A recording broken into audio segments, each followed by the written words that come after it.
Yo, what's up guys? Bimbi Moto here. Sa video na to ay meron na naman tayong gagawin na motor, no? Wave 100. So, itong motor na to ay ang sira nito is yung nag-overflow yung carburetor, no? So, papakita ko sa inyo na nag-overflow siya. Ito yung ano niya, pihitan. Ayan. So, pag binuksan natin yung gas niya, tingnan niyo yung gasolina dito. Ayan o. So nagdire-diretso yung gas niya. So ibig sabihin yan, dito sa carburetor yung may problema. So bago tayo magsimula, tatanggalin natin yung mga kaha dito sa ating motor, no? Para makita natin ng maayos yung carburetor at matanggal natin ng maayos. Ngayon titignan natin kung kaya pa natin i-repair to. So ipapakita ko sa inyo kung paano natin to i-repair. Pag hindi na kaya i-repair, ay magpapalit na tayo ng carburetor. So tara, tatanggalin lang natin yung mga kaha.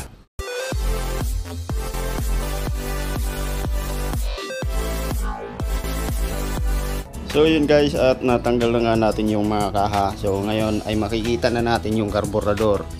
So dito, ayan yung carburetor nya. So dito parang wala siyang bakas na sira, ano? Pero nasa loob yung diferensya niyan. So gagawin natin, tatanggalin natin to. Meron siyang dalawang bolt dito na 8mm, no? Kabilaan. Tapos yung airbox, option na lang yan kung gusto nyo tanggalin. So sa akin siguro hindi ko natatanggalin to, yung carburetor na lang. So tara, tanggalin na natin.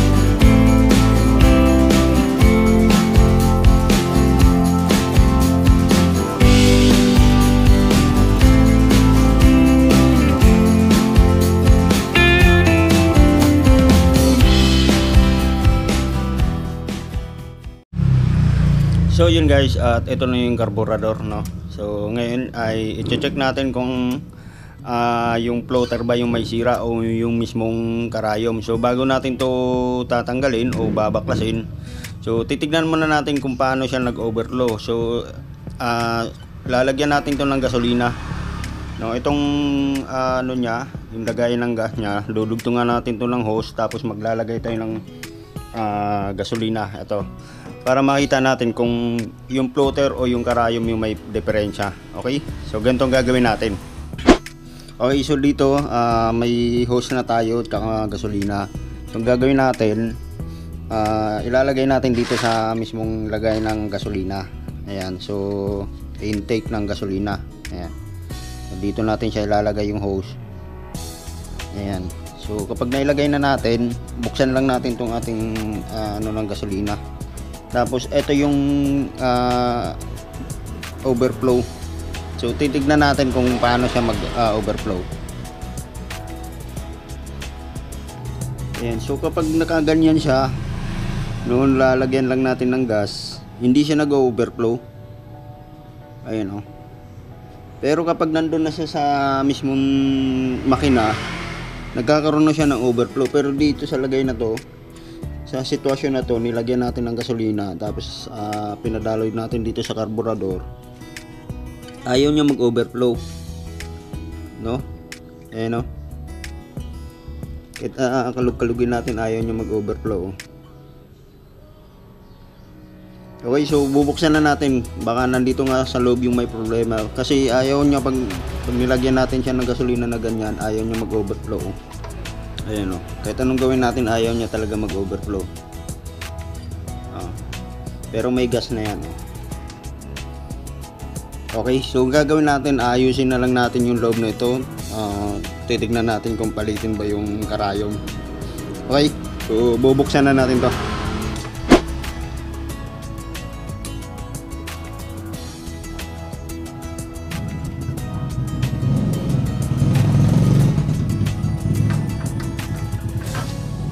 Yun o. Nakita nyo, ang dumi oh. Ayun, parang natambakan siya ng tubig, no?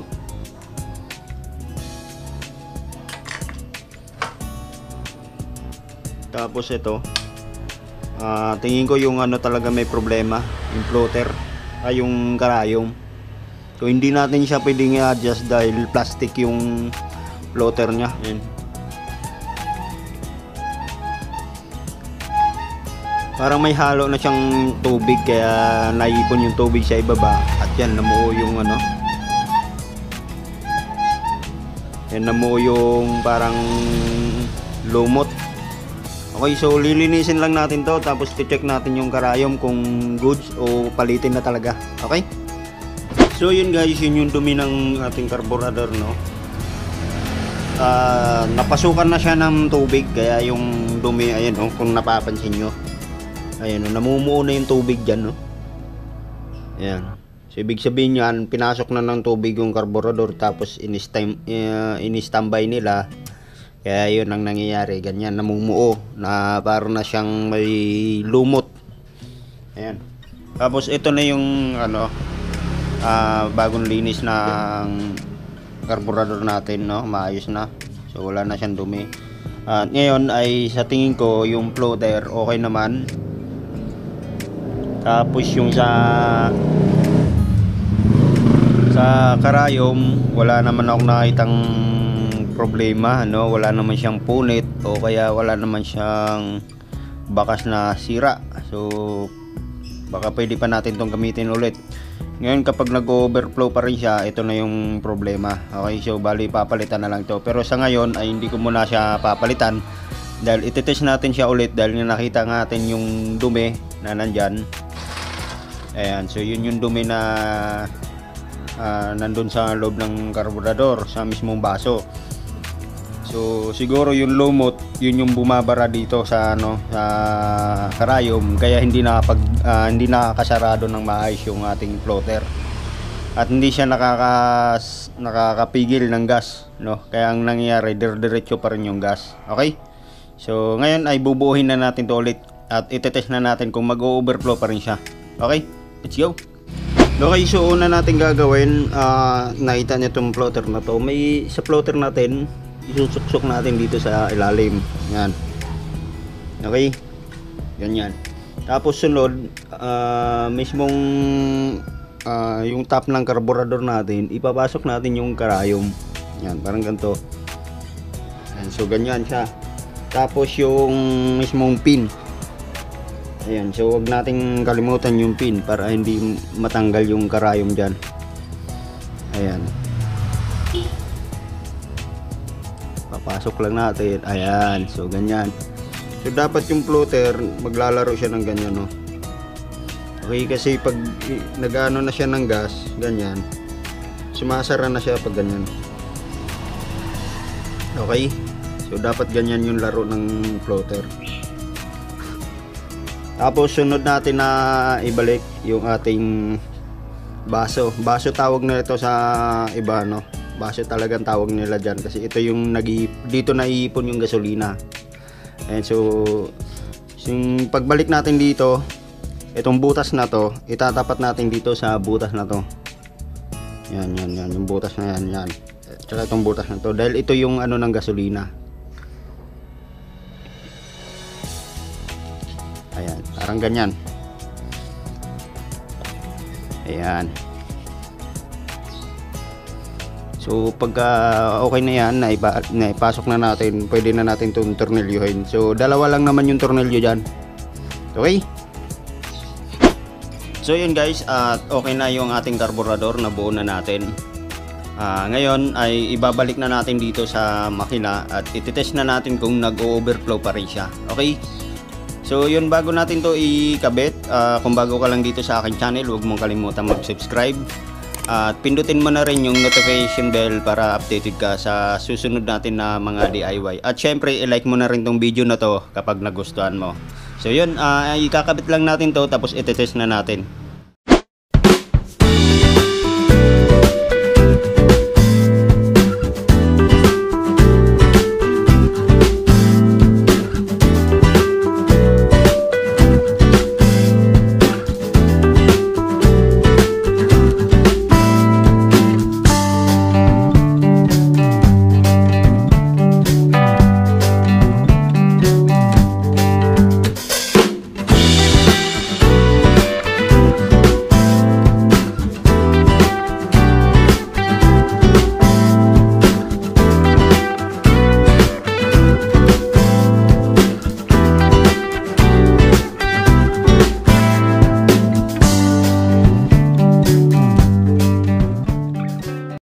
Okay, so yun guys, at naikabit na natin yung ating karburador. So yung hose naman naikabit na natin.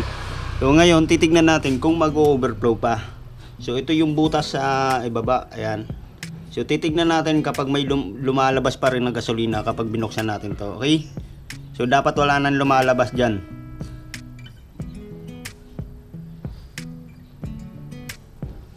Ayan, so naka-open na, titignan natin, antayin lang natin ng mga ilang minuto. Obserbahan natin kung may lalabas pa rin na gasolina. Okay? So tingin ko okay na to. Ang naging problema lang, sobrang dumi yung karburador, kaya yun, hindi nakakasara ng maayos yung karayom. Yan. So dapat pag binuksan natin to, dapat may lalabas na ng gasolina katulad kanina. Pero ngayon ay wala na. So ibig sabihin yan, goods na yung ating karburador. Yan. So wala na siyang lumalabas na gasolina. Okay, so ngayon naman titignan natin kung mapapaandar natin to. Okay? Okay guys, ngayon naman titignan natin kung mapapaandar na natin yung motor na to, kasi itong motor na to simula nung nag-overflow hindi na nila ginagamit. So natambak na siya ng siguro mga 1 buwan. So kita nyo naman yung motor na to. Ayan, so sobrang dumi. Ayan o. So mamaya bago natin to isole, lilinisin muna natin to. Pero ngayon titest natin kung umaandar ba yung makina. Ngayon naayos na natin yung karburador. Okay, so buksan natin. Okay, so the moment of truth. Yun, isang sipa lang.